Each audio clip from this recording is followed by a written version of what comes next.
This is Democracy Now!, democracynow.org, The War and Peace Report. I'm Amy Goodman. And I'm Juan Gonzalez. Welcome to all of our listeners and viewers around the country and around the world.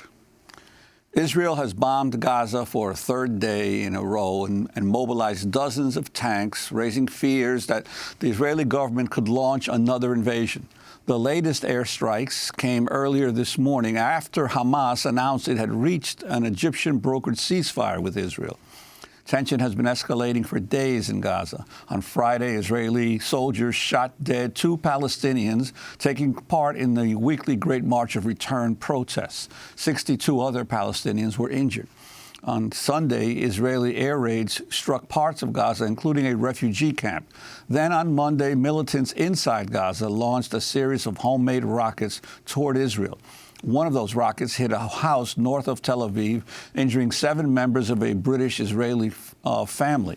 Israel blamed Hamas for the rocket attack and retaliated by launching heavy airstrikes in Gaza City, targeting the office of Hamas's political leader and the group's military intelligence headquarters. 7 Palestinians were reportedly injured in the strikes. This all occurred as Israeli Prime Minister Benjamin Netanyahu was in Washington Monday to meet with President Trump, who signed an order Monday officially recognizing Israel's control of the Golan Heights in defiance of international law. Netanyahu had been scheduled to address AIPAC, the American-Israel Public Affairs Committee, today, but cut short his trip due to the situation in Gaza and flew home. Speaking at the White House, Netanyahu defended Israel's use of force. Israel will not tolerate this. I will not tolerate this. And as we speak, as I told you, Mr. President, just now, Israel is responding forcefully to this wanton aggression. I have a simple message to Israel's enemies. We will do whatever we must do to defend our people and defend our state.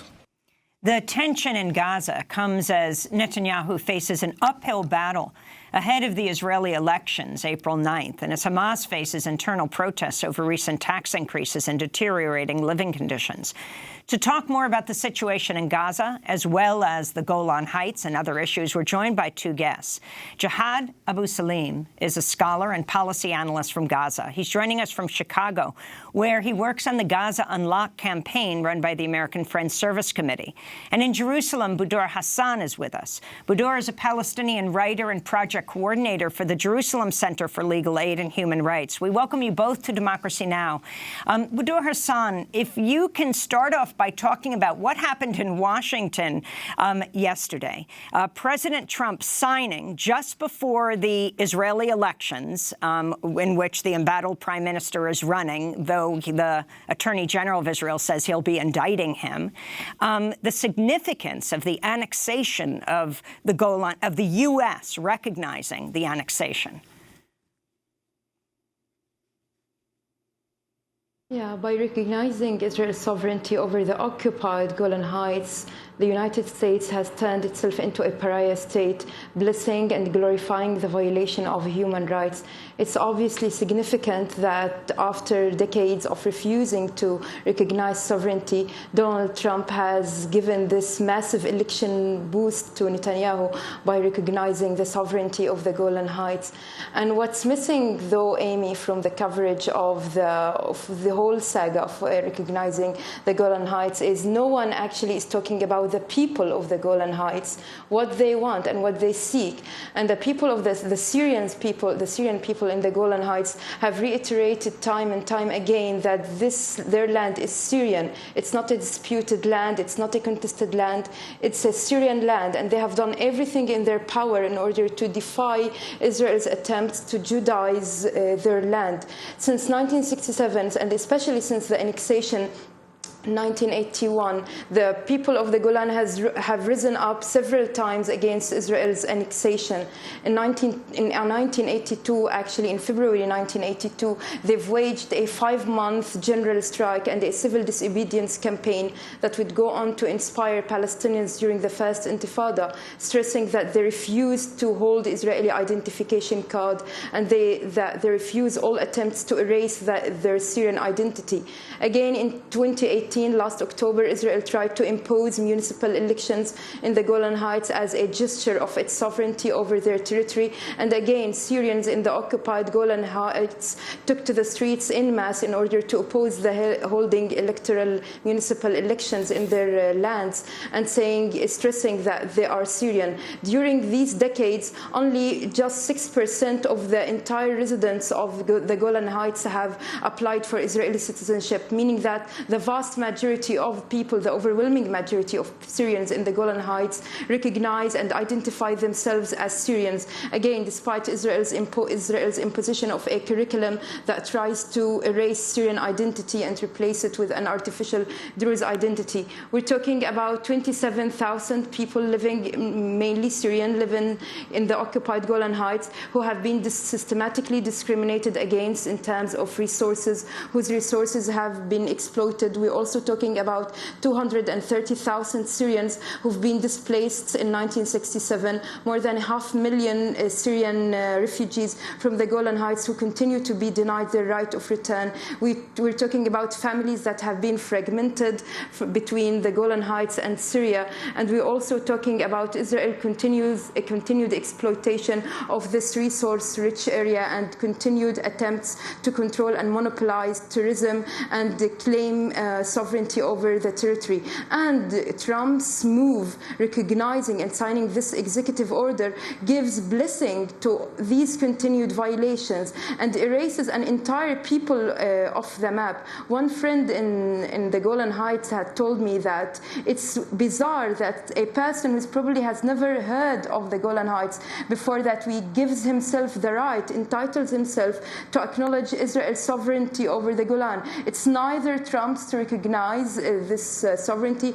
and it's neither Israel's to take. And this is we've seen this happen in Jerusalem last year when Israel moved its embassy, and except for a few rhetoric and few condemnation here and there, nothing actually happened. No punitive measures have been taken against the U.S. move to move its embassy to Jerusalem and to recognize Jerusalem as the capital of Israel.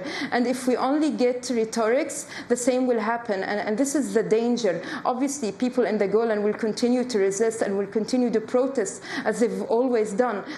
But this is an extremely dangerous step, and this signals that the United States again doesn't give any regard to human rights or to international law or to international humanitarian law.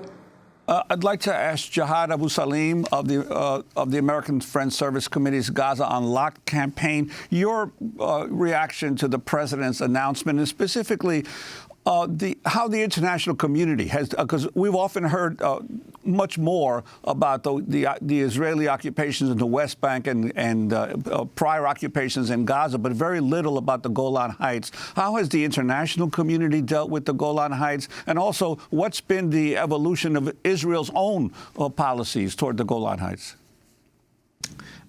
Thank you so much for having me. I think what's been happening in the Golan Heights is inseparable from Israel's broader policies of seizing Arab and Palestinian land and continuing to control these lands. And the Golan Heights, like the West Bank and the Gaza Strip, is a territory that have been the people there, like my colleague Budour said, their voices have been rendered unheard and silent over the years. I think President Trump's decision adds to the legacy of his administration and says much about the place of the occupation of Arab and Palestinian lands in the larger conversation in the U.S. today. This is a legacy of a president who separated refugee children on the border. This is a president who has been talking about building walls and separating people. This is a legacy of an administration that has been trying to separate people and divide them on the basis of their race and religion and so on. So by rushing to recognize Israel's sovereignty over the Golan Heights, President Trump gave Netanyahu a present as part of boosting him for the sake of the upcoming elections in Israel. But this moment says a lot about where the U.S. stands today and how do we view Israel, the United States' role in the region. But where does the rest of the international community stand on this?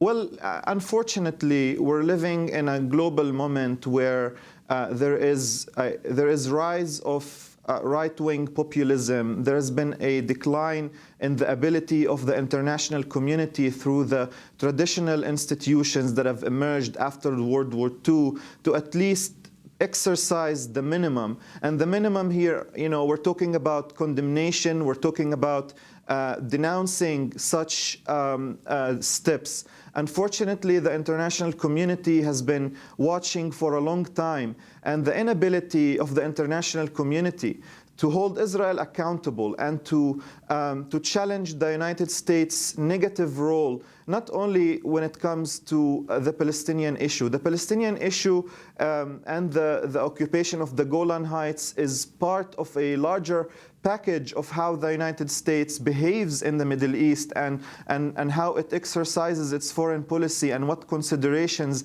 inform that policy. I think it's about time for us to think about and for the international community to think about taking serious steps to challenge this approach and to challenge the United States and Israel and to hold Israel accountable and to act beyond condemnation and issuing statements. For long, the international community has been issuing statements of condemnations, and now the fewer countries are talking about what's going on in the Middle East and Palestine and Syria and so on.